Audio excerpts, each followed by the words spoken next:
लोग बोले कि भैया हम तो भारत से सामान लेते हैं, उसके बाद हम यूरोप में जाके बेच देते हैं। अगर यूरोपियंस को ये रास्ता पता चला तो क्या होगा कि यूरोप यहाँ आके सामान लेने लगे तो हमारा बिजनेस तो ठप हो जाएगा ना। अपनी बोलचाल की भाषा में हमने बोला है। तो ये लोग ने क्या किया, और पता है क्या, इंडिया का रास्ता तुर्क से ही होके जाता था। तो उन्होंने क्या किया, भैया यूरोपियन वाले हम नहीं तुमको जाने देंगे, ठीक है, नहीं तो हमारी जो बिज़नेस है वो सब ख़त्म हो जाएगी। व्यापार के लिए यूरोप के व्यापारियों को कुस्तुनतुनिया नगर पर करना ही पड़ता था, लेकिन तुर्कों द्वारा मार्ग पर कब्जा होने के कारण यूरोप और भारत के मध्य व्यापार को बहुत धक्का लगा। मतलब थोड़ा बहुत भी व्यापार होता था पहले, लेकिन तुर्कों ने जब अपना मार्ग बंद कर दिया इंडिया से जाने के लगा तो उन लोग को बहुत धक्का लगा। उनको क्या, तुर्कों से महंगी महंगी चीज़ें लेनी पड़ती थी।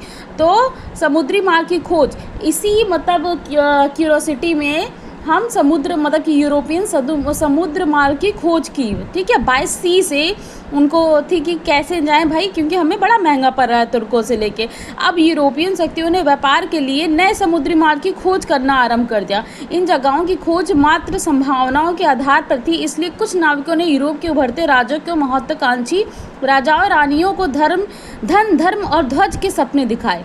जो व्यापारी थे ना, उनका बिजनेस ठप होने लगा। तो उन्होंने क्या किया, यूरोप में क्या पहले मोनार्की चलती थी, तो वहाँ पे राजा रानी होते थे। उन्होंने बोला कि अगर आप हमें थोड़े पैसे लगा के अगर रास्ता खोजने के लिए थोड़ा पैसा हम पे लगाएं तो हम आपको एकदम से समझ लो धन से भर देंगे।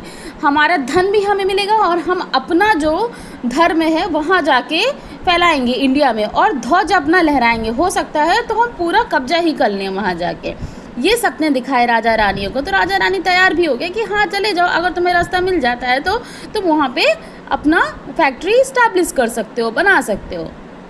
अब धन की बात करते तो धन राज्य की आमदनी के खजाना इकट्ठा करना, कीमती धातु सोना चांदी और मसालों के फायदेमंद व्यापार में एकत्रित करने की संभावना थी। और धर्म जैसे मैंने आपको सभी बताई दिया, ठीक है। यूरोप के राजाओं ने इन नाविकों मतलब कि जो नाविके थे उनकी समुद्री यात्राओं को खर्चा वहन किया, जैसे कि मैंने आपको पहले ही बता दिया क्यों ये सब उनको सपने दिखाए जा रहे थे। तो इनके नाविकों ने कुतुबुनिया की सहायता से रास्तों की खोज में लंबी समुद्री यात्रा की। मतलब समझ लो एक दो दिन की यात्राएं नहीं होती थी समुद्र की, इन लोग की होती थी 1-1 साल 1.5 साल, कोई तो 4-4 साल में नहीं आता था। दिशाओं का ज्ञान होता। भारत की खोज में निकले, सबसे पहले तो भारत की खोज से ही लोग निकले। सोचो हमारा भारत इतना महान था। भारत की खोज में निकले स्पेन निवासी कोलंबस ने अमेरिका की खोज कर दी।